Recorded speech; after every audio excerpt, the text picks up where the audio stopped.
I let it fall, my heart, and as it fell, you rose to claim it.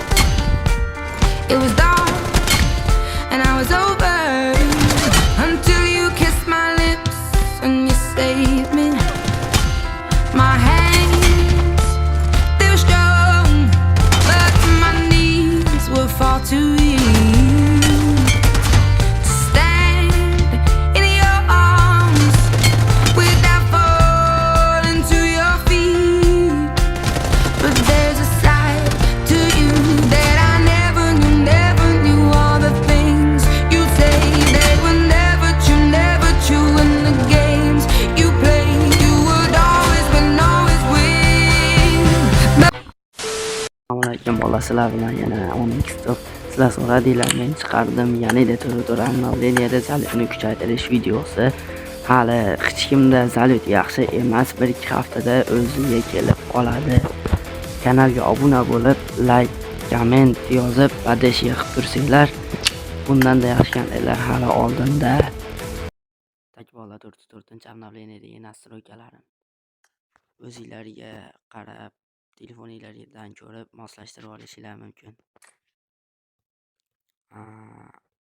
Обязательно bu o'chiq bo'lishi kerak. Bo'lmasam pech qilganda qiynalasizlar. Ayman o'chiq tursin, zalitga katta ta'siri bor. Yana nima? Larda bu yoniq bo'lishi kerak.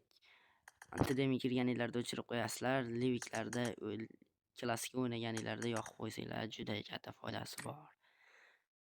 Takbolda bu sezonda 4-obnovleniyada super Ravon juda zalitni yaxshilabdi. Oldingi videolarimda 2x ga qo'yib o'ynasam, ko'rgansizlar o'zingizlar. Hozir faolsizlantirib qo'yamiz.